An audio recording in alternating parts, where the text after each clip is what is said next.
Oke, di video ini gue akan langsung menampar kalian dengan keras ya. Seiring berjalannya video, bahasa gue akan jauh lebih kasar lagi dan jauh lebih keras. Jadi bagi kalian yang tidak kuat mental atau tidak kuat untuk dikerasin, lebih baik di close aja. Kalian minta teman kalian yang mau menonton video ini untuk menerjemahkan bagi kalian. Karena kan emang kalian demennya didongengin kan. Gue akan mengambil langkah sulit ini ya. Gue buat video ini tidak untuk mendiskreditkan siapapun, ya, tapi untuk membela atau speak up tentang kebenaran. Jadi gua harap kalian bisa nonton ini sampai akhir dan mudah-mudahan kejadian seperti ini bisa dipres atau bahkan bisa dihilangkan dengan apa? Dengan kecerdasan kalian. Oke, kalau gitu kita langsung aja. Keresahan ini dimulai sebenarnya udah dari zaman gue mulai cosplay, yaitu pada tahun 2022 akhir waktu itu. Gue ikut bareng teman gue ke suatu event dan ternyata setelah dari event tersebut memang ada beberapa desas-desus di mana terjadi kemalingan oleh beberapa NPC atau beberapa orang atau beberapa oknum yang memang merampas barang-barang tanpa sepengetahuan si pemilik ya, lebih tepatnya. Jadi ini bukan jambret tapi lebih ke maling gue bilang. Nah, ini kejadian akhirnya gue pikir adalah hal yang biasa. Seperti kejadian kemalingan dimanapun, kalian juga akan menganggap ini seperti hal biasa yang memang terjadi karena kecelakaan. Ya, memang waktu itu gue juga menganggap seperti itu. Semua juga menganggap seperti itu hingga sekarang. Tapi seiring berjalannya waktu dan seiring gue masuk ke dalam dunia cosplay, gue akhirnya mengerti kalau misalkan ini sudah terstruktur ya. Jadi ini bukan hal kebetulan. Karena kalau hal kebetulan, tidak mungkin ini terjadi hampir di setiap event dan hampir di setiap momen yang akan gue bahas nanti. Nah, sekali lagi video ini tidak dibuat untuk mendiskreditkan siapapun ya. Jadi bagi kalian yang cepat tersinggung, mati aja ya. Mungkin kalian juga bagian dari sindikat ini. Ya, jadi gue bakal langsung ngomong, kelompok-kelompok orang ini atau oknum-oknum ini memang adalah sindikat. Mereka sudah merencanakan ya. Jadi nggak ada yang namanya kebetulan. Walaupun mereka beroperasi sendiri, tapi itu sudah ada kelompoknya. Dan kelompoknya itu berasal dari mana? Itu berasal dari orang-orang kita juga tanpa kita sadari. Oke? Baik itu dari kalangan cosplayer, IO ataupun NPC biasa ya. Jadi mereka sudah merencanakan itu semua. Bagaimana cara merencanakannya? Mereka gampang banget. Mereka tinggal masuk ke dalam grup IO atau grup cosplay, apapun itu yang memang menyediakan informasi mengenai event cosplay. Bisa juga mereka melihat informasi dari Instagram. Tapi biasanya yang melihat info dari Instagram ini mereka juga adalah cosplayer. Jadi sebenarnya kita harus berhati-hati. Di Reels, Shorts dan juga TikTok gua memang memberikan sajian yang cenderung family friendly ya. Jadi memang video seperti biasa, low quality yang seperti kalian suka itu kan. Jadi di sini gue bakal ngomong terang-terangan ya. Per poin gue bakal jabarkan satu persatu dan gue bakal put detail. Ini mulai dari yang pertama di situ kan gue tulis kalau misalkan don't trust anyone. Ya ini tadi gue udah bahas di awal banget sebenarnya. Kalau misalkan kalian tidak bisa mempercayai siapapun, baik itu sebenarnya mutual pun tidak bisa kalian percaya. Tetapi ingat, kalau kalian perginya bareng teman atau bareng mutual, nah itu yang gue maksud, kalian bisa percayai. Jadi orang-orang itu yang ikut kalian ya, atau yang kenal kalian dan ketemu kalian di event. Tapi kalau misalkan kalian cuma kenal melalui sosial media dan ketemu pun kalian tidak saling sapa, itu kalian tidak boleh mempercayai mereka begitu aja. Bukannya gua mencari musuh, bukannya kita mencari musuh, tapi perlu diingat kalau misalkan barang-barang kita itu juga adalah value dari diri kita. Kalau barang-barang kita kemalingan, ya sama aja value kalian itu kemalingan. Dan bisa saja kalian kemalingan dalam hal lain yang bahkan jauh lebih besar daripada barang-barang kalian. Jadi itu perlu diingat, itu berasal dari kebiasaan. Dan karena ini sudah terstruktur dan perlu diingat kalau misalkan mereka itu jauh lebih pintar dari kalian dan mereka sudah merencanakan tersebut. Jadi mereka tahu seluk-beluk kalian. Jadi sekali lagi, don't trust anyone. Yang kedua, gue bakal lanjut di hati-hati saat konten atau foto. Nah ini gue peringatin dari awal ya. Bagi kalian yang suka potong-potong video atau gue udah kasih timer di sini pun kalian berusaha ngambil suara gue doang terus kalian edit ya, mending nggak usah ya. Kalian nggak akan berhasil untuk mendiskreditkan gue karena orang-orang gue pun tahu bagaimana kredibilitas gue. Jadi bagi kalian yang berusaha mendiskreditkan gue, lebih baik kalian gak perlu ya buang-buang waktu aja kan. Udah pernah ada orang yang berusaha mendiskreditkan gue atas apa yang gak gue lakukan dan itu terbukti ya, tidak works. Mau dia punya privilege di apapun ya, mau dia cosplayer sebesar apapun, tidak berhasil di gua, oke? Malah gua ketawain pakai muka Sukuna dan juga Mahito JJK season 1.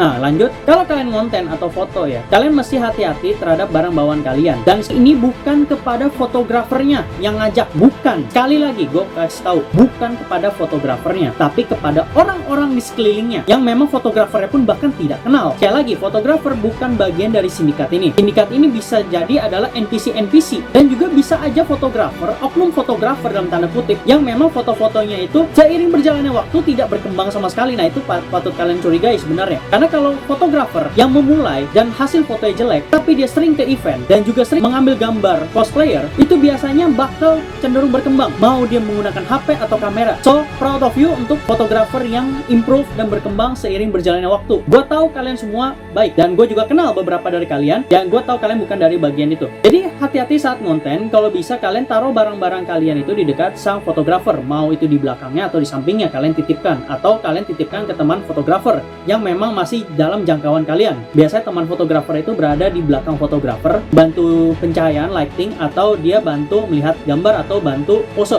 ya. Atau kalian bisa taruh di jangkauan kalian. Maksudnya gimana? Kalian bisa taruh di radius jarak pandang kalian ketika mengambil gambar bersama fotografer. Itu yang paling aman. Itu kalau kalian ke event sendiri atau kalian digiring untuk foto sendiri di tempat yang lebih sepi. Atau kalian bisa titipkan juga ke teman kalian atau mutual kalian. Yang tadi yang pertama. Balik lagi ke poin pertama yang gue bilang, percayai teman dan mutual kalian. Kalian pergi bareng mereka, kalian pulang bareng mereka, ya kalian harus percaya sama mereka. Nah, kadang kejadian ini juga sering banget yang ngonten sendiri ya. Banyak banget kita, termasuk gue pun, ngonten tuh cenderung taruh HP di bawah, pakai kamera depan, terus kita mulai ngonten. Nah, itu banyak yang miss.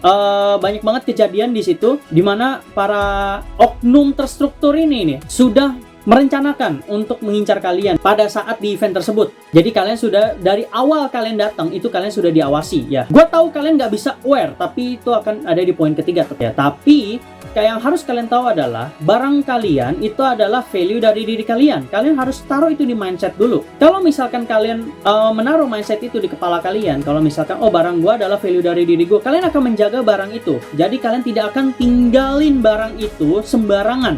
Ada kasus yang kemarin baru kejadian, itu adalah kemalingan karena ditabrak oleh NPC. Terus temannya akhirnya mengalihkan perhatian, akhirnya kecolongan, yaitu HP. Ya, ini yang paling sering memang kecolongan adalah HP. Ya, itu kan sudah kelihatan kan bagian dari terstruktur ya kan. Karena nggak mungkin sekelompok orang bisa secara kebetulan merencanakan dan berhasil. Pasti mereka sudah tahu seluk-beluk dari mall, seluk-beluk dari kalian, dan environment. Karena sekali lagi, nggak semua mall itu aman dalam tanda kutip. Maksudnya aman gimana? Kalau mall yang memang banyak tempat makan, itu biasanya cenderung kurang aman, dan kalian harus lebih aware. Karena para petugas yang ada di situ itu tidak ready untuk melihat ke depan atau ke bagian lobby mall atau ke bagian koridor mall. Beda lagi kalau misalkan mall yang memang banyak kios atau banyak ruko, seperti gue nggak mau sebut sih sebenarnya, cuman ya kalian tahu lah mall-mall seperti itu kan banyak banget sales-sales yang berada di luar. Dan atau kalian gini deh, simpelnya deh, kalau kalian ngonten di tempat yang menurut kalian kurang nyaman dan kalian sering diliatin oleh orang-orang ini, para karyawan-karyawan mall ini, itu sebenarnya kalian patut bersyukur karena secara tidak langsung mereka menjaga barang-barang kalian. Mereka tahu nih orang sedang merekam dirinya dan barang mereka ditinggal misalkan di sebelah kanan atau sebelah kiri kalian. Nah, itu kalau misalkan dimalingin itu bakal ketahuan pasti. Makanya orang-orang ini tidak pernah bergerak di mall yang memang banyak rukonya. Kalian perhatikan, itu kejadiannya bakal 1:100. Gue bisa ngomong besar ini karena emang udah kejadian. Dan bila perlu kejadian di mall tersebut itu karena tempatnya sepi dan tidak ada orang atau karyawan yang melihat. And again, biasanya di lantai-lantai yang memang banyak tempat makan. Sekali lagi, gue bukan mendiskreditkan mall yang memang banyak tempat makan, tetapi itulah faktanya. Kalau misalkan di tempat makan para karyawannya tidak ready untuk melihat ke depan. Beda dengan kalau misalkan toko baju, toko perhiasan, itu biasanya orang-orangnya ready di depan kios mereka atau di depan ruko mereka sendiri. Jadi hati-hati untuk yang konten sendiri ya. Kalau bisa kalian lebih aware lagi, kalian pegang itu HP kalian. Kalau misalkan fail, gagal, atau kalian ditabrak, kalian keep dulu barang kalian. Kalian lebih baik ya kelihatan seperti baik cewek mau cowok ya. Gue bakal contohin hal yang agak memalukan. Gue lebih baik ya dilihat oleh orang lain kalau misalkan gue tuh megang HP, gue bakal kekep di dada atau gue bakal stay di dada kayak gini. Dan atau bahkan kalau misalkan kalian dari bawah jongkok dan kalian tabrak, gue lebih baik kelihatan gue lagi megang.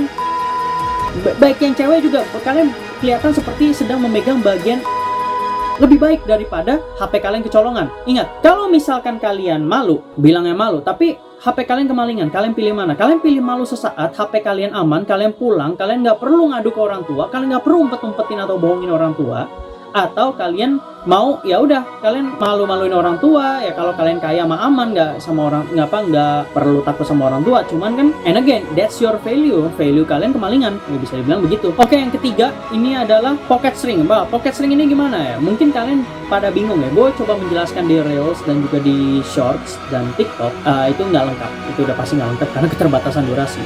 Nah, gue bakal jelaskan kalau misalkan pocket string atau backpack string ini sangat-sangat berguna, terutama bagi gue. Gue tuh udah mulai cosplay dari tahun 2022. Yang tadi gue bilang, gue adalah jebolan cosplay COVID, yang dimana gue memulai cosplay dari cosplay bermasker dan juga cosplay karakter yang kurang sesuai pakaiannya. And again, tidak ada yang mengkritik gue, tapi gue berusaha berkembang sendiri dalam hal itu. Nah, gue juga selalu mencari solusi di gimana caranya gue bisa membawa semua barang gue di dalam satu tas atau di dalam satu kantong. Kalau misalkan kalian pergi bareng temen yang punya mobil, biasanya barang-barangnya ditaruh di mobil. Kalian cuma perlu bawa HP dan dompet, kalian taruh di kantong. Ya sisanya kalian udah ya enak lega gitu loh. Kalian bisa roaming around tanpa perlu pikirin tas, koper, atau plastik. Nah, tapi kalau misalkan kalian berangkat yang pakai motor, terutama yang cosplay armor dan bawa motor, ini adalah hal yang cukup sulit. Biasanya kalian bawa 2-3 backpack atau satu pack besar, nantinya bakal dibagi lagi. Gue tahu karena kan gue sering berteman sama yang ikut coswalk atau cosplay competition. Gue tahu derita mereka, bagaimana seluk-beluk mereka kalau misalkan bawa barang di motor gitu. Sebisa mungkin ya, terutama bagi yang ikut coswalk juga, itu bisa, tips ini juga bisa buat kalian, dimana kalian sebisa mungkin setelah kalian pakai kostum semua, put on your costume, terus juga ambil props kalian, susun. Kalau bisa setelah dari situ semua barang kalian dikumpulkan dalam satu tas atau dalam satu plastik, jadi tidak ribet lagi. Dan biasanya kalau yang cosplay armor begini atau cosplay karakter yang memang cukup ribet, itu lebih aman. Karena kenapa? Isi barang kalian itu hanyalah baju asli kalian dan juga perlengkapan kalian doang atau bahan-bahan yang usable. Nah, sisanya itu biasa kalian bisa taruh kantong atau titip ke teman. And again, sekali lagi, kalian harus percaya teman dan juga mutual kalian ya ikut bareng kalian. Tapi kalau yang pergi motor sendiri, yaitu kalian juga harus hati-hati. Kalau bisa dijadikan satu kantong dan kalian harus lebih teliti lagi. Tapi jarang banget gue dengar kejadian cosplayer armor kecolongan. Itu gue jarang banget, karena biasanya ada tempat penitipan untuk peserta coswalk atau cosplay competition, dan itu cenderung aman. Nah, bagi kalian yang memang cosplay karakter Genshin atau karakter HSR atau karakter anime yang tidak memiliki jubah seperti karakter gue, yang lu tahu cosplay karakter gue itu full jubah sampai kaki, yang dimana untuk reach kantong gue itu kalian bakal kesulitan. Ya, para sindikat ini ya, gue udah peringatin dari awal tuh. Bagi kalian yang cosplay karakter-karakter yang memang kantongnya terekspos atau bahkan tidak memiliki kantong seperti teman gue, ya kalian bisa jadikan satu tas. Makanya gue selalu bawa koper. Kalau saran dari gue adalah bawa koper. Itu juga terinspirasi dari salah satu cosplayer yang memang kemana-mana selalu bawa koper. Ini tujuannya apa? Untuk meminimalisir atau mengecilkan quantity barang yang memang tidak diperlukan saat itu. Saat kalian roaming around, atau saat kalian ngonten, atau saat kalian jalan-jalan. Caranya gimana ya? Kalian satukan aja ke dalam satu koper. Nah, tapi and again, kalau misalkan kalian kenal gua dan mau mendiskreditkan gua dengan bilang itu temen lu tapi masih bawa tasnya sendiri ya, nggak di dalam koper, itu adalah pilihan dia. Gua udah menawarkan, kita juga udah menawarkan, tapi dia memutuskan mau bawa sendiri karena satu dan lain hal, dan dia memang lebih aware dalam hal itu. It is fine. Yang waktu itu dia ketinggalan cuman pedang di dalam toilet, jadi masih cenderung aman. Nah, kalian juga bisa ya bawa satu kantong plastik ya. Kantong plastik itu kan tidak terlalu curigai ya. Kalian bawa satu kantong plastik ya, kayak plastik sampah ya. Kalian mungkin kelilingnya akan sedikit malu ya karena kalian bawa sampah, tapi ya tolong geser ego kalian dan juga gengsi kalian. Yang penting barang-barang kalian aman ya. Itu plastik kalian bisa sembarang taruh. Maksudnya gimana sembarang taruh walaupun masih dalam jangka pandangan kalian. Itu tetap kalau pandangan kalian itu wajib. Jadi itu cenderung lebih aman dan orang tidak akan mengira kalau misalkan isinya itu adalah barang-barang yang berharga seperti HP, dompet, atau bahkan kalian bisa membuat kantong sendiri, custom pocket. Kalau misalkan kalian niat dalam cosplay atau karakternya itu bisa dibuat kantong tambahan di celana atau di baju, ya silahkan, itu nggak masalah. Atau kalian punya trik-trik lain, boleh kalian share di kolom komentar, nggak masalah, siapa tahu itu bisa membantu bagi yang lain. Oke, yang keempat ini nggak ada, lebih tepatnya di Reels, TikTok, dan juga YouTube, tapi gue bakal tambahin aja ya, yaitu sesuaikan dengan karakter kalian. Sebenarnya tadi gue udah bahas sedikit ya, tapi sekali lagi pengalaman pribadi gue adalah gue mencari karakter itu dari, ibaratnya kalau kalian mencari pasangan tuh bebet, bobot, bibit, apalah itulah pokoknya sebutannya lah ya. Itu gue mencari karakter tuh seperti itu. Kenapa gue memilih Arima? Ya alasannya salah satunya itu nanti gue bakal bahas di konten yang memang membahas cosplay gue sendiri, tapi itu nanti aja. Cuman salah satu alasannya adalah karena dia memiliki jubah yang cukup panjang. Itulah kenapa gue selalu mempertahankan cosplay Black Reaper dan juga Heisei juga. Bajunya itu atau kostumnya itu memang sampai menutupi kantong. Jadi kalau kalian ingin mencoba ngetry ke gua, ya siap-siap gue gebukin duluan atau temen gue gebukin duluan, itu udah pasti. Nah, gue pernah cosplay karakter Genshin juga, jadi gue nggak terpaku ke karakter yang memang aman. Gue pernah cosplay karakter Genshin pinjam dari temen, gue pernah cosplay karakter Hanako, dan juga gue pernah cosplay karakter Jujutsu Kaisen yang memang cenderung kantongnya terekspos. Tapi selama ini gue belum pernah atau tidak pernah kecolongan, kemalingan atau apapun itu, karena sekali lagi gue menerapkan tips-tips ini. Yang kelima adalah always keep an eye on your belongings. Ini adalah yang sangat-sangat penting. Dari tadi gue ngomong dari poin 1 sampai 4, gue cantumin poin kelima ini di setiap akhir poin itu. Gue selalu bilang masih dalam jarak pandang kalian.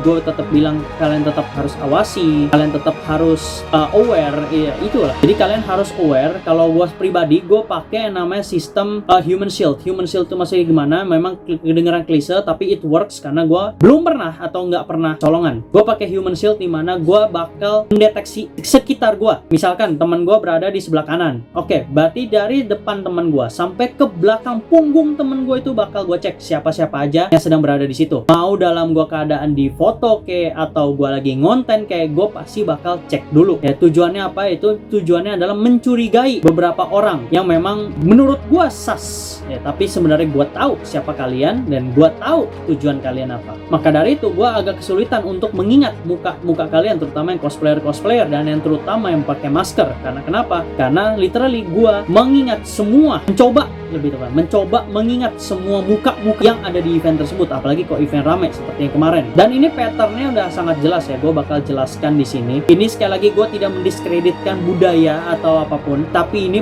patternnya sudah sangat jelas, yaitu adalah event besar. Setiap ada event besar pasti ada kemalingan, dan juga setelah lebaran. Ini adalah event pertama setelah lebaran bisa dibilang, yang memang secara official atau secara I wanna say global, cuman karena ini skalanya masih sekitaran Jakarta, gue bisa bilang ini adalah event besar aja yang memang menyeluruh hampir semua kemarin ke event tersebut. Nah, patternnya itu adalah tiap habis lebaran dan juga event-event besar. Kenapa seperti itu? Karena memang kalian perlu tahu orang-orang ini setelah dari lebaran itu tetap tidak punya uang, jadi mereka bakal berusaha bagaimanapun untuk mencari uang ya. Salah satunya adalah dengan menyamar menjadi cosplayer abal-abal atau menyamar menjadi seorang NPC dengan kedok ya kan. Saya baik, saya hanya mau minta foto dan lain-lain, tapi sebenarnya mereka tuh ada kelompok mereka sendiri. Dan gue bakal kasih tahu bagaimana cara sindikat ini bekerja ya. Sindikat ini sebenarnya udah dari lama ya, dari zaman gue belum cosplay pun sebenarnya udah ada ya. Tapi semua pada membiarkan ini dan menganggap ini adalah hal yang kebetulan. Sebenarnya ini tidak kebetulan. Sindikat ini biasanya kalau di satu event tuh bisa 10-12 orang ya. Yang beroperasi biasanya 3-5 orang aja. Nah sisanya itu adalah kelompok mengawasi atau stalking atau menentukan korban yang mana yang sekiranya lebih lengah ya, terutama yang di bawah umur ya. Makanya beberapa dari mereka bahkan sampai ada yang mengajak foto. Supaya apa? Supaya bisa mengecek kalau misalkan kalian ini kredibilitasnya seperti apa. Apakah kalian lengah? Apakah kalian adalah orang yang aware? Ataukah kalian adalah orang yang teledor? Nah maka dari itu kalian pasti, gue bakal bisa pastikan pasti orang yang berhasil malingin kalian itu bukanlah orang yang sama dengan yang ngajak kalian foto. Gue berani yakin itu. Ada beberapa yang memang orang yang ngajak foto ternyata dia yang maling juga. Well, itu bukan bagian dari sindikat, itu memang dia bego aja nggak ikut sindikat ini ya. Ya sebenarnya kalau mereka ikut sindikat itu bisa lebih rapi ya. Contohnya kayak kemarin bisa nggak ketahuan, padahal rame dan padahal kondisinya itu bisa dibilang para security itu emang lagi gencar-gencar ya keliling, tapi bisa kecolongan.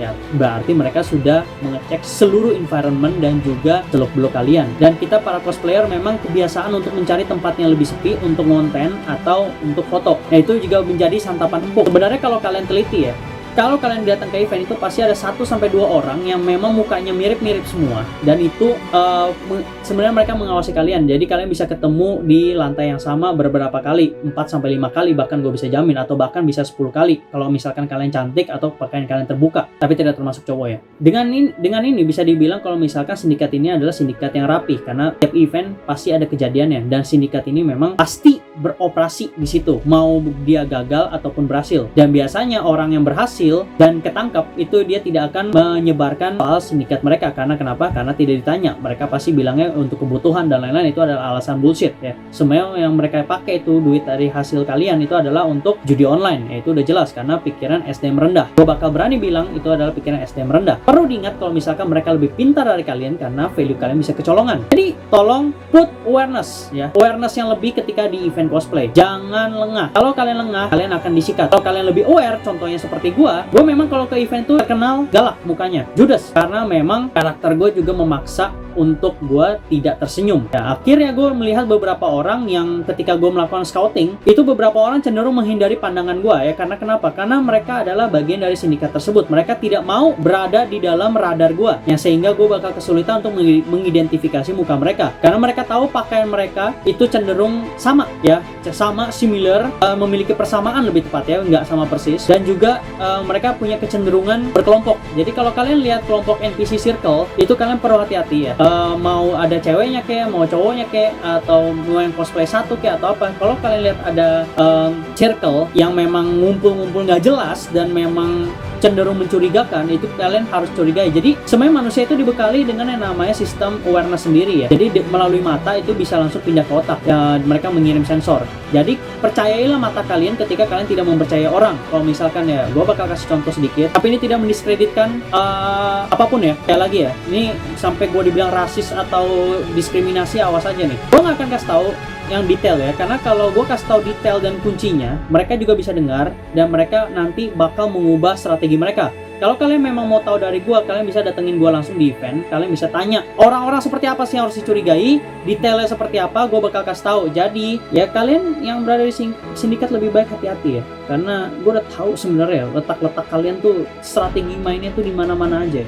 Dan itu selalu pasti yang di luar jangkauan gue, selalu di event. Kemarin tuh kejadiannya itu ada gue di event itu, ya, tapi selalu peletakannya itu di luar jangkauan gue. Kenapa? Karena kalian mengincar posisi di mana gue tuh sedang beristirahat atau memang tidak lagi aktif roaming. Gue tahu muka-muka kalian, makanya gue selalu memasang mata yang sama mau ke siapapun, dan itu adalah kebetulan mata dari karakter gue. Jadi ibaratnya gue sekali mendayung 2-3 pulau terlampaui. Jadi gue sekalian ya, ibaratnya ada NPC yang memang benar polos mau foto sama gue dan dia takut sama gue cukup memaklumi. Sering banget di komentar atau di DM gue juga bilang seperti itu, kalau misalkan mereka mau foto sama gue cuman takut, mau itu dari pihak cosplayer ataupun NPC ya, karena memang gue menyamakan semuanya, karena untuk menghindari sindikat-sindikat ini ya, kalian perlu hati-hati. Jadi kalau misalkan kalian lihat circle ya, circle cowok-cowok terutama yang memang di range umurnya, gue nggak tahu muka mereka terlalu boros sih sebenarnya sih. Nah itu kalian perlu hati-hati, apalagi kalau kalian diajak foto ya. Teman kalian tuh harus lebih aware. Jadi kalau bisa teman kalian tuh ketika kalian di foto tuh jangan main HP, tapi ngeliatin kalian ya. Kalian kalau bisa hafalin muka setiap orang yang ngajak foto kalian. Gue bukannya mau sosok jadi detektif atau apa, cuman ini demi kebaikan bersama ya, supaya hal-hal seperti ini bisa ditekan ya. Kalau misalkan kalian bisa nangkep satu, kalian perhatiin maling yang memang niat mereka maling ya, bukan cabul nih, sekali lagi ini beda. Maling yang memang niatnya maling, event dan ketangkap itu biasanya format mukanya atau format pakaian itu sama. Jadi tolong lebih aware aja untuk yang tidak diajak foto dan yang diajak foto. Jadi kalian jangan terlalu terbawa suasana, wah gue diajak foto, gue mau pose apa nih ya. Tetap kalian harus taruh berapa persen di otak kalian kalau misalkan gue bisa mencurigai orang ini nih ya, tolong itu ya, terutama cosplayer cewek dan di bawah umur. Dan kalau bisa saran gue untuk cosplayer yang di bawah umur dan terutama yang perempuan, tolong bawa teman laki-laki, mau itu pacar, mau itu teman, mau itu selingkuhan, gue nggak peduli. Pokoknya kalian kalau sebisa mungkin bawa teman cowok atau ketemuan dengan teman cowok. Gue punya mutual yang memang dia kalau ke event tuh selalu sendiri, tapi dia ikut project terus, project cosplay, dan project cosplay itu ada laki-laki.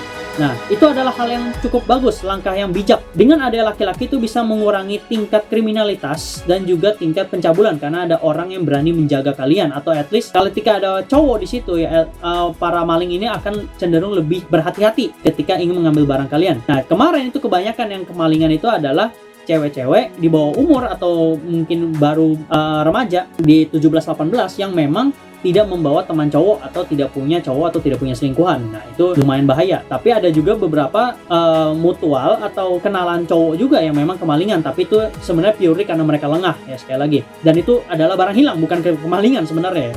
Jadi itu adalah dua hal yang bisa dibilang similar but different, sama-sama hilang, tapi sebabnya yang satu memang karena kemalingan, yang satu karena dia lengah dan juga barangnya hilang atau ketinggalan. Nah, gue juga cukup salut ya kalau misalkan ada beberapa orang ya, gue punya teman dan juga punya mutual ya. Untuk yang teman udah nggak bareng lagi, tapi dia kalau ke event tuh berusaha sebisa mungkin untuk bawa cowoknya terus. Nah, itu memang adalah langkah yang bagus ya, baik sebagai manajer atau sebagai sama-sama cosplay.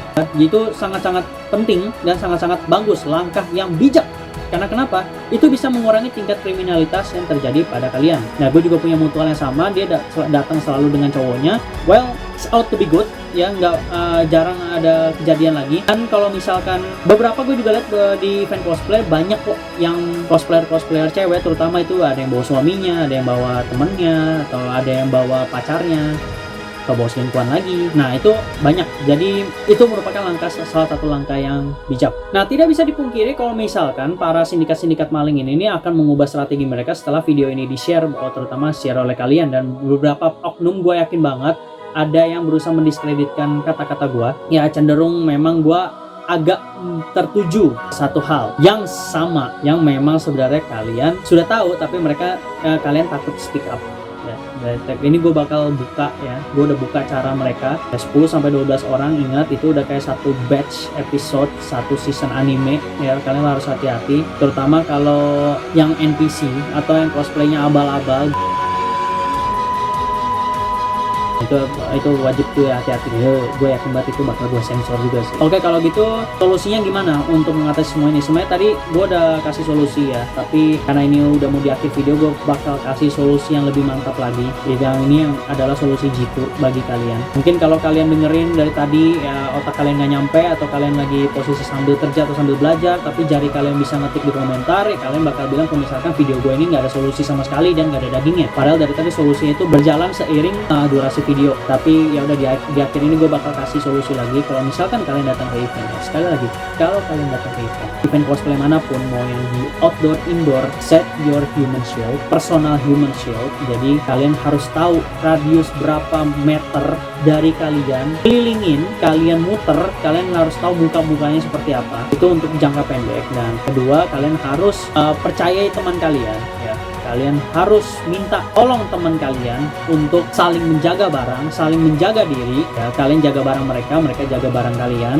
saling menjaga aja, bukan yang ngandelin mereka, tapi mereka lebih ke secondary option. Terus kalian wajib berhati-hati sama NPC yang bergerombol 10-12 orang, tapi biasanya yang beroperasi itu 3-5 orang doang. Itu kalian harus hati-hati, apalagi kalau mulai mendekat ke kalian harus lebih aware aja dengan barang kalian harus keep barang kalian harus cek kembali barang kalian. Jangan malu untuk ngecek barang kalian, jangan malu untuk ke pinggir sebentar dan ngecek barang kalian. Buka tas gak ada 5 menit, atau cek di kantong itu gak ada 5 menit, daripada kalian kecolongan, kalian menyesal seumur hidup, dan akhirnya kalian depresi, hiatus, gak mau cosplay lagi dengan alasan kalau misalkan event cosplay toxic. Padahal hanya kalian doang yang memang kemalingan, yang otomatis itu adalah hasil dari kebodohan kalian dan juga hasil dari kelengahan kalian. Jadi berhenti nyalahin orang dan nyalahin event cosplay, atau bahkan nyalahin IO yang memang tidak bersalah atas hilangnya barang kalian. Nah, tadi gue juga di awal sempat nyebut IO ya. Sekali lagi, gue tidak mendiskreditkan IO, tapi gue yakin banget di setiap IO itu pasti ada 1-2 orang yang memang terafiliasi dengan sindikat. Jadi kalian harus lebih hati-hati lagi. Gue tidak akan menyebut siapa IO-nya, gue tidak akan menuduh juga siapa IO-nya. Nah, justru bagi kalian para IO, atau kalian yang leadernya, atau kalian adalah petingginya, kalian harus lebih hati-hati lagi dalam mengecek anggota. Kalian harus tahu latar belakang anggota kalian, kalau bisa sampai detail. Sekali lagi, gue tidak mendiskreditkan siapapun. Kalau kalian mau sebut di kolom komentar pun malah kalian yang gue hujat, karena gue tidak menyebut satupun IO yang memang gue anggap suspek. Sekali lagi, gue sangat menghormati kebijakan yang sudah IO buat, karena tanpa IO, event cosplay tidak akan terjadi dan tidak akan diadakan di daerah kalian, terutama kalau gua di Jakarta ini. Jadi tolong yang suka motong-motong video dijadiin TikTok, dijadiin bahan FYP ya. Gua tahu kalian siapa aja dan gua bakal cari tahu, dan cari tahu kalian itu gampang banget ya. Jadi lebih hati-hati aja daripada lu gua sikat di jalan. Selanjutnya, solusi dari gua itu gampang banget ya. Kalau kalian datang ke event yang ada di mall, terutama mall yang banyak tempat makan, tolong lebih aware aja sedikit ya. Tolong tingkatkan awareness kalian, karena sekali lagi tidak ada karyawan di tempat makan atau restoran yang ada di mall itu yang ready di depan untuk lihat. Biasanya kan tempat makan nggak ada yang namanya sales atau frontline untuk nawarin produk atau ngasih brosur, itu nggak ada. Tempat makan tuh jarang banget. Ada beberapa tempat makan, cuman nggak semua dan cenderung lebih sedikit. Dan memang yang sering kejadian kemalingan itu adalah tempat-tempat di mall, spot-spot mall yang memang lebih sepi atau tidak ada kios sama sekali di situ. Biasa di dekat toilet atau di dekat bioskop, tuh sudah sangat umum. Atau biasanya kalau di mall-mall yang setengah mati itu di tempat-tempat yang memang rukonya sudah tutup. Itu akhirnya kalian diincar, kalian di research di situ ya, kalian akhirnya disikat di tempat lain yang memang mereka sudah tahu environment-nya, mereka sudah tahu bagaimana keadaan mall itu, dan mereka tahu kalau misalkan security bakal ready di jam berapa aja. Tolong lebih hati-hati lagi. Sekali lagi, ini saran dari gua, ini juga solusi dari gua, dan gua minta maaf banget kalau misalkan gua kelihatan menampar dan kelihatan kasar di video ini, karena memang faktanya begitu. Ditolong bagi kalian berhenti menyalahkan orang lain atas kesalahan kalian sendiri yang memang tidak bisa mengovercome atau lebih pintar daripada para maling ini atau para sindikat ini ya. Jadi tolong be smart, be smarter. Kalau bisa kalian mau sas siapapun juga nggak masalah, termasuk cosplayer. Bahkan kalau kalian sasin gua pun di event, gua lebih merasa terhormat daripada kalian langsung percaya sama gua begitu aja. Sekali lagi, kalau misalkan kalian curiga sama gua karena tatapan gua terlalu seram atau gimana, ini potensi maling atau nggak apa-apa ya, gua lebih baik disangka maling dan barang kalian aman daripada kalian percaya sama gua dan kalian menerapkan itu ke yang lain atau ke semua orang yang akhirnya berujung pada tragedi yang menimpa kalian, yaitu kemalingan. Oke, kalau gitu segini dulu untuk video kali ini ya, cenderung panjang ya. Kalau kalian mau dengerin ya silakan, kalau enggak ya juga nggak apa-apa. Mudah-mudahan kalau kalian dengan share video ini, kalian dengerin seluruh durasi dari video ini, mudah-mudahan bisa kasih insight lebih atau insight baru bagi kalian kalau misalkan kalian mau ke event cosplay. Ya, sekali lagi gue harapkan gue nggak ngemis atau gue nggak minta view lebih untuk video ini, tapi gampangnya gini, kalau kalian share dan mereka menonton durasi 10 menit aja atau 5 menit, yang mereka udah dapat makna dari gue setidaknya, walaupun baru berapa persen doang, nah mereka bisa lebih hati-hati, itu gue bakal jauh lebih senang. Kita lihat apakah dunia event cosplay dan juga dunia cosplay bisa menjadi lebih baik tanpa adanya atau dengan berkurangnya sindikat-sindikat ini. Dengan apa? Kita tidak mengurangi sindikat mereka terserah mau beroperasi bagaimanapun, tapi dengan kalian yang memang menjadi lebih pintar dan lebih cerdas dalam mengambil tindakan. Oke? Kalau begitu, sekian dulu untuk video kali ini. See you guys on the next video.